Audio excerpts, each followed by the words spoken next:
Feel free to return to Coin Lady channel at any time. Dear everyone, the primary coin versus SEC. Consider the Ripple court case where one company, one token, was at issue. SEC flinched between telling the truth and outright lying on multiple occasions. I felt humiliated. And in this particular court case, there are 13 tokens that weave together arguments. How are they going to maintain coherence in their story? In addition, they avoided discussing Director Hinman's remarks, the major issue at the center of the Ripple court case. While it's bad enough in Coinbase, it's extremely bad. Even worse, he is unable to articulate that administration had previously been in office.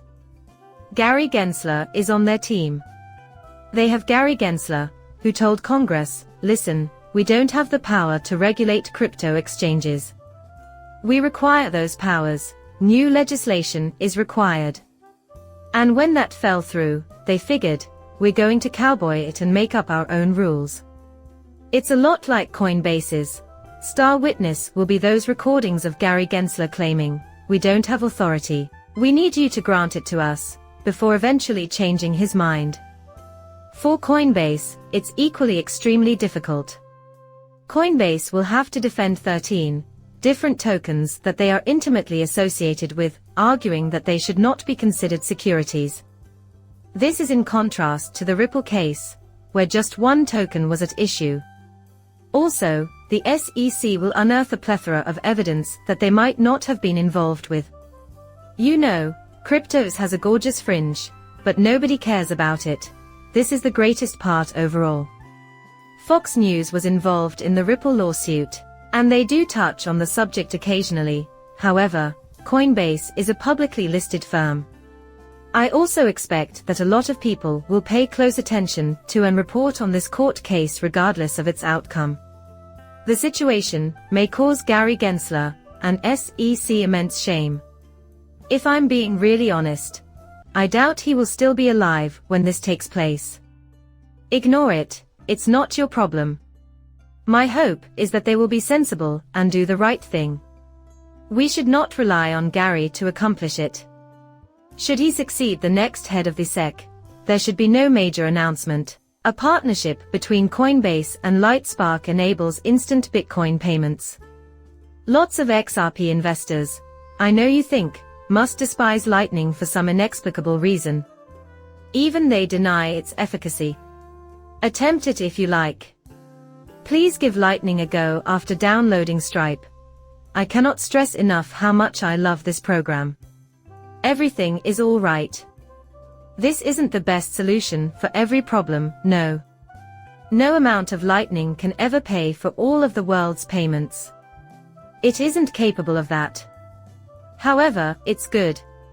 Also, I begged you to look it over.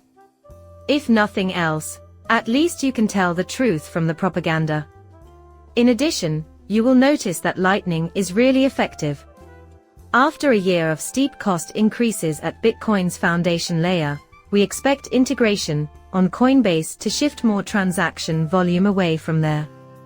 By integrating fast payments, one of the largest US participants is helping to accelerate adoption, in my opinion.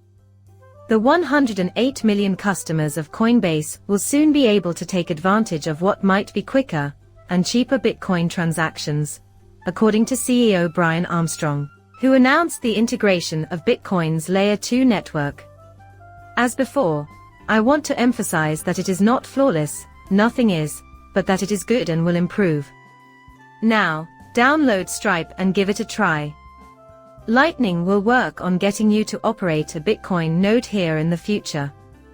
The 8 most lucrative cryptocurrency stories of the first quarter of 2024, and I'll warn you of this by recommending what worked. I don't think last quarter will be very useful to you, but it does show us where we may focus our efforts for future enhancements. Meme coins top spot. It's not my game, but I'll confess that the quarter was massive for coins and me. There were 1,300% profits across the top 10 meme coins by market valuation in the humor category, making it the most lucrative crypto story overall. My game isn't exactly gambling, but every now and then I'll do it with a meme coin. However, I strongly dislike it. Second, our web. This is a story depending on the blockchain's representation of tangible goods, so you better take it seriously. With a return of 285% in Q1, this came in second place, while AI came in third with a return of 222%. Both of these returns are large, so you can't ignore AI. He has to grasp our hand. Let's get down to brass tacks and discuss this with a major participant in conventional banking, who is about to slam the door on a crypto sub-ecosystem that allows citizens to use banking services without. The returns for the other intermediates were 98.9%. This page compiles all layer 1s into a single topic, discussing Bitcoin, Ethereum, and Solana, which had returns of 70% and top performers in GameFi returned 123%. At this point, let me tell you what I think. I was laying the groundwork for future smart contract blockchain positions during the bulk of the bear market, and I still don't like the idea of layer 1s as a standalone narrative. Why? DeFi gaming meme coins, for example, are going to be part of that action on those layer 1 smart contract blockchains. It's like a vast net, where you can catch practically every newly minted cryptocurrency. I should devote more time and energy to improving my gaming portfolio, which is one of my weaker areas. The gaming industry has the potential to be one of the most rapidly accepted for practical applications, but I currently lack sufficient knowledge in this area. The practice of placing monetary worth on in-game virtual items is nothing new to players. On top of that, it's quite rational. That integration will only grow as we move ahead. Let's bring on a game enthusiast to the channel so we can discuss about RW, or tokenizing real-world assets. They can lead us through this. As far as liquidity flows, BlackRock, and securitization are concerned, we observe them. One revolutionary development in tokenization is the new digital asset fund. As for the broader regulated market, Security Tokens Advisors Head of Research Peter Gaffney has stated that this is a massive undertaking that will significantly alter rules. As soon as they begin publishing explicit rules and regulations, they will have jumped the gun. The decision by BlackRock and Securitize to form a digital asset fund has far-reaching consequences for the regulation-compliant tokenization markets in the US, as we can see in the news of their collaboration. A digital money market product, the USD, Institutional Digital Liquidity Fund bill isn't the first of its kind, but it's the one that's most likely to attract institutional capital and serious money managers to the Securitize ecosystem. The fund will keep all of its assets in cash, US Treasuries, and repo agreements, basically mimicking the behavior of Celsius, or the Anchor Protocol. Holding these digital representations of US dollars on the basis of network earning yield back is the current plan, but we will delve into this more as we go along. This is BlackRock's vision for ETFs and everything. It's a dystopian nightmare, but it's our current direction. Home of Cathie Woods due to its exorbitant fees, Grayscale has been around for a long time, and has been bleeding out like crazy. Bitcoin ETF had record outflows of 87 million, exceeding GPTC Incorporated. Out of all the new entrants in this space, BlackRock has been the most active, followed by Fidelity and Cathie Wood, but it appears that her funds are starting to fizzle out. As I've mentioned before, the winner, who is probably going to be BlackRock, will control the majority of the space's volume. Plus, there will be a couple of other people, but they won't be major players compared to Faithfulness. I was hoping they'd be more prominent, but they are actually very considerable. They have a lengthy history of being heavily involved in the cryptocurrency market. As part of their mining operations, they provide the option to purchase Ethereum and Bitcoin on their platform. It appears that Cathie Wood will not be able to recover in time, and the game is now clearly on BlackRock's. Right now, Faithfulness is probably going to be too. I expect Fidelity to venture into many exciting crypto spaces, Just because they aren't the best Bitcoin ETF right now doesn't mean they won't cause a lot of trouble in the future. Do everything you can to help John Deaton get this out there. I just wanted to remind everyone.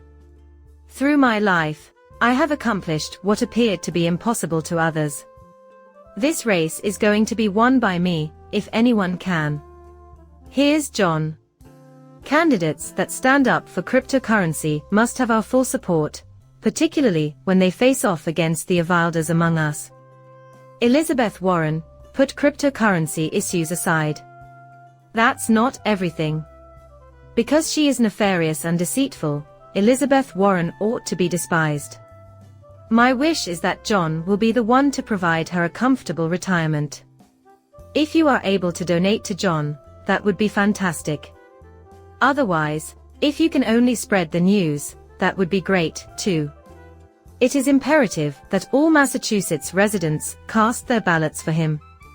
As we observe the cryptocurrency market in a state of relative stagnation, with Bitcoin falling by around 1, we must do all in our power to ensure the survival of our own. Ethereum XRP experienced a decline of almost 3% on the day. You know, when you take a broad view, Solana is down 3.5% and Avalanche is down 3.5%. There has been a 3.5% decline in Cardano value. As you may have noticed, I made a previous comment a few videos ago, in which I mentioned that I'm going to sit on Flare until I find a purchasing chance.